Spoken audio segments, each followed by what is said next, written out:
We sought stories. Those individual jewels with universal connection. Nice to meet you, Haley. Nice to meet you. Well, it's nice meeting you. Nice to meet you. How are you doing today? I'm wonderful. We wanted to know about Dad. What's your untold story about Dad? Untold story about your dad. God, an untold story about my dad. We found children more than willing to tell stories like these. Every Father's Day, he's always like, well, what do y'all want to do? Like, you can just give me a pack of t-shirts and some socks. He weirdly likes Lifetime movies.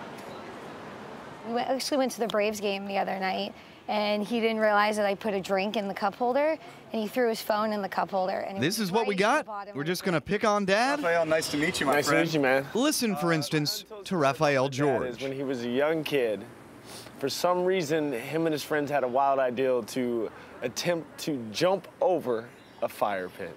Attempting? Attempting. Because he didn't successfully do it. What? He got burnt. Why is everybody telling these embarrassing stories about their dad? Well, I didn't give up his name, so, you know. What was his name? Donald George. There we go. There that is. If he sees this, he's going to be so upset at me. Perhaps, but wait a little longer, and a new story arrives. He became actually the first black CTO for the state of Georgia. Really? So yeah, I model a lot of my morals and my character after him. So that's the story you could have told, and you chose the one where he burns himself on a fire pit. Yes. All right. Okay. Happy Father's Day, Donald. Yeah. Thank you, Dad. I'm sorry. This is the pattern that emerged all day. Dad's just not getting enough credit these days. I agree. Teasing. I agree, I'm not gonna lie. Giving way to cherishing. He runs his own business, and that's something I've always wanted to do, which is why I'm here in school right now. It's different for Charles Vance. Jack seems chill. He's very chill. He calls his dad Pops. He lives by the lessons Pops taught. I grew up in Mississippi, and he taught me that you never judge anybody by the way they look, by how they live. Just because you grow up in a small town doesn't mean that you can't do big things. Charles's dad recently retired in his 70s. Now he faces a new challenge. I've just been diagnosed with dementia and prostate cancer at the same doctor's visit, so treat every day like Father's Day. I mean, you know, pick up the phone, text, call.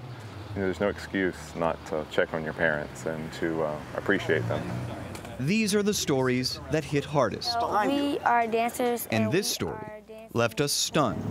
Yeah. 12-year-old Janiyah Cooper volunteered We used to go fun places. to tell us this. When I turned 4, he died.